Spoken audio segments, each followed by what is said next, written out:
നമസ്കാരം. എന്താ കഥയിലേക്ക് സ്വാഗതം. സംസ്ഥാനത്തെ 20 മണ്ഡലങ്ങളിലെ തെരഞ്ഞെടുപ്പ് ചിത്രം വിശകലനം ചെയ്യുന്ന എന്താ കഥയുടെ ഈ എപ്പിസോഡിൽ നമ്മൾ ചർച്ച ചെയ്യുന്നത് കാസർഗോഡ് മണ്ഡലത്തെക്കുറിച്ചാണ്. കാസർഗോഡ് മണ്ഡലത്തിലെ 2 വോട്ടർമാർ ഇന്ന് നമ്മുടെ പാനലിസ്റ്റുകളായിട്ടുണ്ട്. രണ്ടുപേരും മുതിർന്ന പത്രപ്രവർത്തകർ കൂടിയാണ്. ഇന്ത്യയുടെ തെരഞ്ഞെടുപ്പ് ചരിത്രത്തിൽ തന്നെ ഒരു വളരെ പ്രാധാന്യമുള്ള മണ്ഡലമാണ് കാസർഗോഡ്. 1957 തെരഞ്ഞെടുപ്പിൽ കാസർഗോഡ് നിന്ന് ജയിച്ച AK ഗോപാലൻ, AKG ആണ് ഇന്ത്യൻ പാർലമെൻറ്റിലെ ലോക്സഭയിലെ ആദ്യത്തെ പ്രതിപക്ഷ ബ്ലോക്കിൻ്റെ തലവനായത്. പിന്നീട് 2 തവണ AKG കാസർഗോഡ് മണ്ഡലത്തിൽ പ്രതിനിധാനം ചെയ്തു. അത് കഴിഞ്ഞ് 71 രാമചന്ദ്രൻ കടന്നപ്പള്ളി ഒരു വലിയൊരു അട്ടിമറിയിലൂടെ EK നായനാരെ പരാജയപ്പെടുത്തി.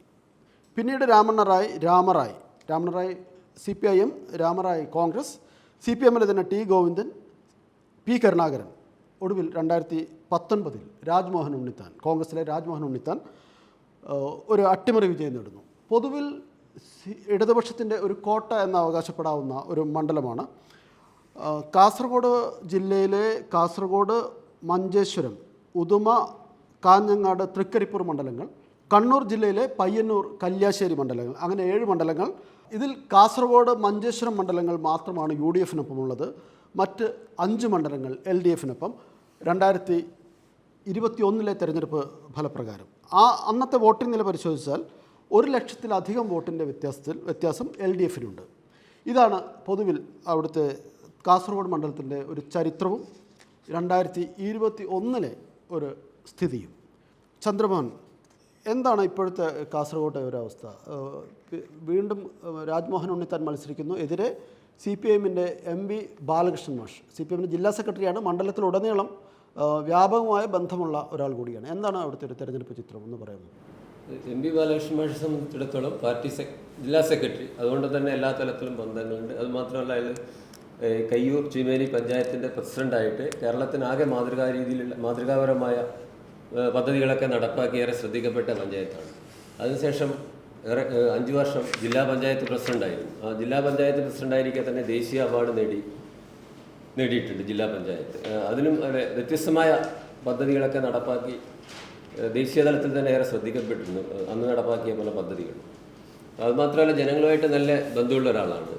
ഏറ്റവും എല്ലാ ആളുകളുമായിട്ടും സൗമ്യമായി ഇടപെടുകയും അതുപോലെ തന്നെ എല്ലാവരുടെ പ്രശ്നങ്ങളിലും പരിഹരിക്കാനൊക്കെ മുൻനിന്ന് പ്രവർത്തിക്കുന്ന ഇതാണ് മാഷ്.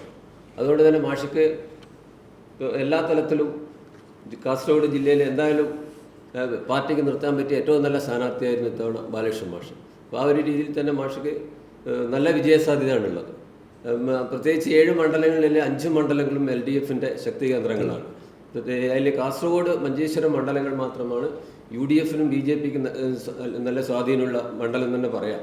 പക്ഷേ എങ്കിലും അവിടെ കിട്ടുന്ന UDFന് കിട്ടുന്ന ഭൂരിപക്ഷത്തെ കവച്ചു വെക്കാൻ വേണ്ടിയിട്ട് മറ്റ് 5 മണ്ഡലങ്ങളിലെ കൂടി സാധിക്കും. കഴിഞ്ഞ വർഷത്തെ ഈ 2019 തെരഞ്ഞെടുപ്പിൻ്റെ അദ്ദേഹത്തെ ഒരു പ്രത്യേക രാഷ്ട്രീയ സാഹചര്യത്തിൽ ന്യൂനപക്ഷ വോട്ടുകളൊക്കെ കുറച്ച് രാഹുൽ ഗാന്ധി മത്സരിച്ചുകൊണ്ട് ന്യൂനപക്ഷ വോട്ടുകൾ കുറച്ച് UDFന് അനുകൂലമായിരുന്നു.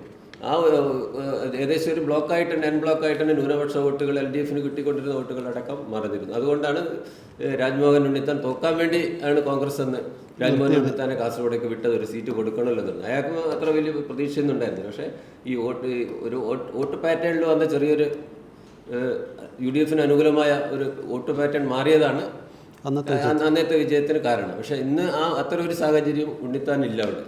പ്രത്യേകിച്ച് ഉണ്ണിത്താൻ്റെ ഒരു ഇരട്ട മുഖമാണ് കാണലുണ്ട്. അയാൾ ആദ്യം വരുമ്പോൾ ചില സ്ഥലത്തേക്ക് പോകുമ്പോൾ അയാൾ കുറിയിട്ടിട്ട് പോകും. ന്യൂനപക്ഷ മേഖലയിൽ പോകുമ്പോൾ ആ കുറി മായ്ച്ചു പോകുന്നു. രാവിലെ കുറിയിട്ട ആൾ വൈകുന്നേരം വേറൊരു സ്ഥലത്ത് പോകുമ്പോൾ കുറി ഉണ്ടാകുന്നു. അപ്പോൾ പ്രത്യക്ഷത്തിൽ തന്നെ അയാൾ ഒരു ഈ പത്മജയൊക്കെ പറഞ്ഞ പോലെ നാളെ ഒരു BJPയിലേക്ക് പോകാൻ സാധ്യതയുള്ള ഒരാളായിട്ടാണ് പലരും കാണുന്നത്. അതുകൊണ്ട് തന്നെ ഇത്തവണ ന്യൂനപക്ഷ വോട്ടുകൾ അയാൾക്ക് അനുകൂലമാവാൻ സാധ്യതയില്ലെന്നാണ് പൊതുവെയുള്ളൊരു വിലയിരുത്തൽ. വിനോദ് പാദത്തിലേക്ക് വരാം. കയ്യൂരടക്കമുള്ള വളരെ ഐതിഹാസികമായ സമരങ്ങൾക്ക് വേദിയായ ഒരു പ്രദേശമാണ്. കർഷക സമരത്തിൻ്റെയും കമ്മ്യൂണിസ്റ്റ് പ്രസ്ഥാനത്തിൻ്റെ വളർച്ചയുടെയും ഒക്കെ വലിയൊരു ലെഗസി അവകാശപ്പെടാവുന്ന ഒരു മണ്ഡലം. ഈ മണ്ഡലത്തിൽ കഴിഞ്ഞ തവണ ഉണ്ടായ ഒരു അട്ടിമറി വിജയം ഇത്തവണ ഉണ്ടാവില്ലെന്ന് ഇടതുപക്ഷ ജനാധിപത്യ മുന്നണി വിശ്വസിക്കുന്നു. അതിനുള്ള കാരണങ്ങൾ എന്തൊക്കെയാണ്? ഈ കഴിഞ്ഞവണ സ്ഥാനാർത്ഥി നിർണ്ണയം വരുമ്പോൾ തന്നെ 2019 സ്ഥാനാർത്ഥി നിർണ്ണയം പ്രഖ്യാപിക്കുമ്പോൾ തന്നെ ഉണ്ണിത്താൻ അവിടെ കാസർഗോഡ് സ്റ്റേഷനിൽ ഇറങ്ങിയൊരു ദൃശ്യം ആ സമയത്ത് മാധ്യമങ്ങളൊക്കെ റിപ്പോർട്ട് ചെയ്തതാണ്. കാരണം അദ്ദേഹത്തെ സ്വീകരിക്കാൻ പോലും അവിടെ കോൺഗ്രസ് തയ്യാറായിരുന്നില്ല. പക്ഷെ അതിനൊക്കെ കവച്ചു വെച്ചുകൊണ്ട് അന്നുണ്ടായിട്ടുള്ള പ്രത്യേകം നേരത്തെ സൂചിപ്പിച്ച പോലെ അന്നത്തെ രാഷ്ട്രീയ സാഹചര്യം കൊണ്ട് മൈനോരിറ്റിയുടെ ഒരു ഒന്നാകെയുള്ള സപ്പോർട്ടോടുകൂടി ഒക്കെയാണ് ഉണ്ണിത്താൻ ജയിച്ചു വരുന്നത്. അപ്പോൾ ഉണ്ണിത്താൻ ജയിച്ചു വരുമ്പോൾ തന്നെയും ആ പ്രധാനപ്പെട്ട 2 മണ്ഡലങ്ങളിലാണ് കാര്യമായ വോട്ട് ഷെയർ വന്നത്, മഞ്ചേശ്വരം കാസർഗോഡ് മണ്ഡലങ്ങളാണ്.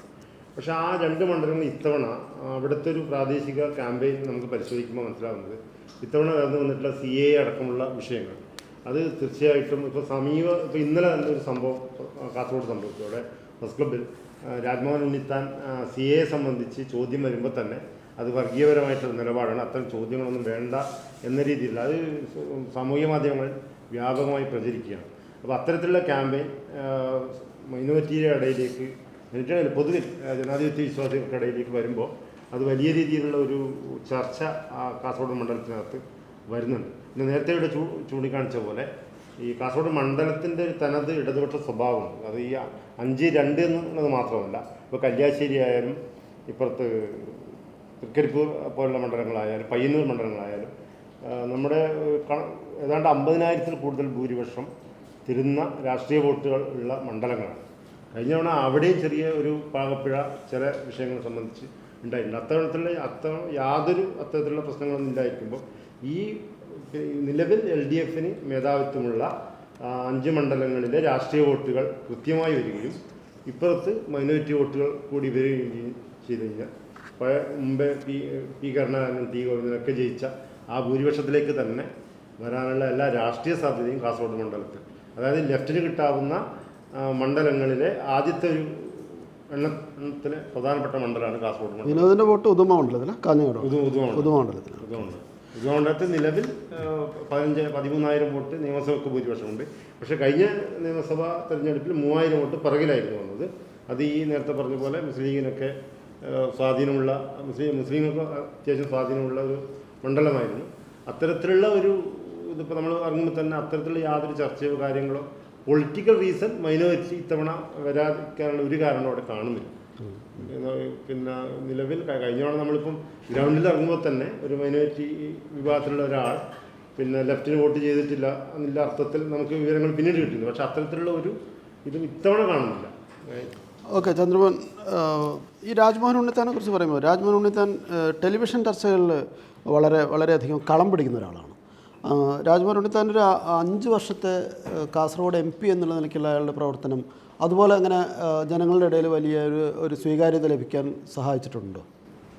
അങ്ങനെ അത്ര വലിയ സ്വീകാര്യത ലഭിച്ചതെന്ന് പറയാൻ പറ്റില്ല. കാരണം അയാൾ എല്ലാ പരിപാടികളിലൊക്കെ പോകുന്നുണ്ട്, അയാൾ ഇടിച്ചു കയറുകയാണ് ചെയ്തത് ഉദ്യോഗസ്ഥരെ. അതേപോലെ ഈ ചാനൽ ചർച്ചകളിൽ അയാൾ ഉപയോഗിക്കുന്ന വാക്കുകളിലെ ആ ഒരു രീതിയിൽ തന്നെ ഉദ്യോഗസ്ഥരെ പോലും ഭീഷണിപ്പെടുത്തി പല പരിപാടികളിൽ അയാൾ സ്വയം പങ്കെടുക്കാറുണ്ട്. വിളിക്കാത്ത പരിപാടിക്ക് അയാൾ പോകാറുണ്ട്. അപ്പോൾ അങ്ങനെ ചില സ്റ്റേജിലെത്തിയിട്ട് അവിടെ കൂടിയ ആളുകളെ ഒരു എന്താ പറയുക, അയാളെ ഒരു ഷോ കാണിക്കുന്ന രീതിയിലാണ്. അത് ചിലർക്ക് ഇഷ്ടപ്പെടുമായിരിക്കും, പക്ഷേ പലരും ഇഷ്ടപ്പെടില്ല. ഒന്നാമത്തെ പ്രത്യേകിച്ച് കോൺഗ്രസിനകത്ത് തന്നെ അയാൾക്കെതിരെ ഒരു വികാരമുണ്ട്. കോൺഗ്രസിൻ്റെ ഏറ്റവും അവിടുത്തെ കാസർഗോഡ് ജില്ലയിലെ തൃക്കരിപ്പൂർ മണ്ഡലത്തിലെ പ്രധാനപ്പെട്ട നേതാവാണ് കരിമ്പിൽ കൃഷ്ണൻ. അയാളെയൊക്കെ തെറി വിളിച്ച ആളാണ്. എന്നിട്ട് അവർക്ക് തന്നെ DCC ഓഫീസിന് മുന്നിൽ ആളുകളെ പോയി സമരം ചെയ്യേണ്ട അവസ്ഥ വന്നു. അപ്പോൾ അതുകൊണ്ട് തന്നെ അത് പൊതുവേ കോൺഗ്രസിനകത്തുള്ള ഒരു ലീഡർഷിപ്പിൽ അയാളൊരു മോശമായ പദപ്രയോഗങ്ങൾ നടത്തുന്ന വ്യാപകമായ പരാതി അത് പൊതുജനങ്ങൾക്കും വ്യക്തമായിട്ട് അറിയാം.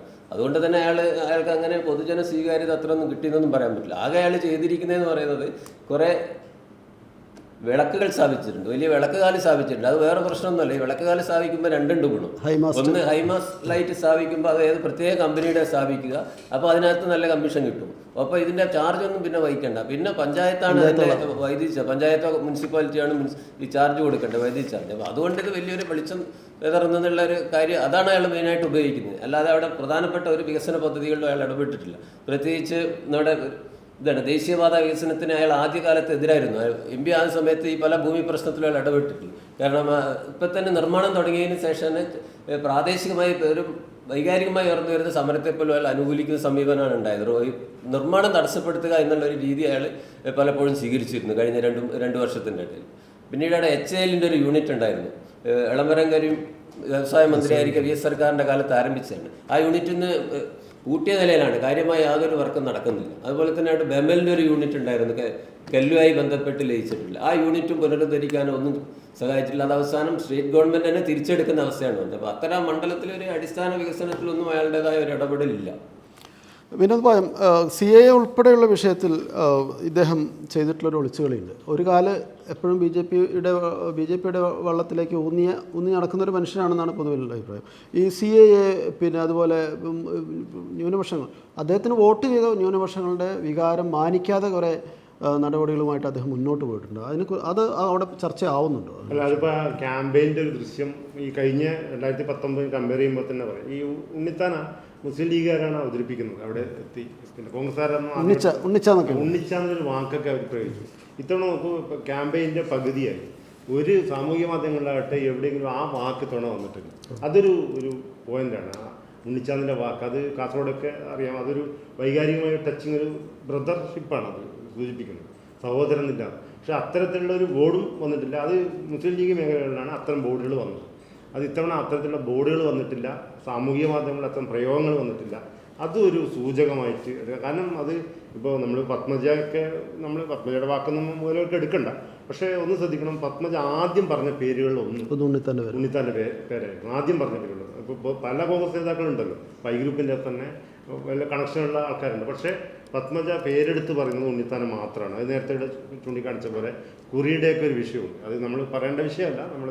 പക്ഷേ അത്തരത്തിലുള്ള മൈന്യൂട്ടായിട്ടുള്ള കാര്യങ്ങളിൽ പിന്നെ വേറെ ഇപ്പം സോഷ്യൽ മീഡിയയിൽ പ്രചരിക്കുന്ന ഒന്നുണ്ട്. അത് ക്യാമ്പയിനായിട്ട് ലെഫ്റ്റൊന്നും ഉയർത്തിക്കൊണ്ടിരുന്നൊരു കാര്യമില്ല. മൂപ്പരുടെ മകൻ പിന്നെ സാമൂഹിക മാധ്യമങ്ങളിൽ പിന്നെ മുസ്ലിങ്ങൾക്കെതിരെ ഇടപെടുന്നൊരു ഇതൊക്കെ നമുക്കത് പൊതുമണ്ഡലത്തിൽ പറയാൻ പോലും പറ്റാത്ത രീതിയിലുള്ള പ്രചരണങ്ങളൊക്കെ അവിടെ അദ്ദേഹത്തിൻ്റെ മകൻ നടത്തുന്ന ഒരു ഘട്ടമുണ്ടായിരുന്നു. ഇപ്പം ഏക്കാനിയുടെ മകനൊക്കെ എവിടെ എത്തിയിരിക്കുന്നതൊക്കെ നമുക്കറിയാമല്ലോ. അപ്പോൾ അത്തരത്തിലുള്ള ഒരു മനസ്സും കാര്യങ്ങളൊക്കെ ഉള്ള ആളാണ് ഉണ്ണിത്താൻ പൊതുബോധ്യത്തിലുണ്ട്.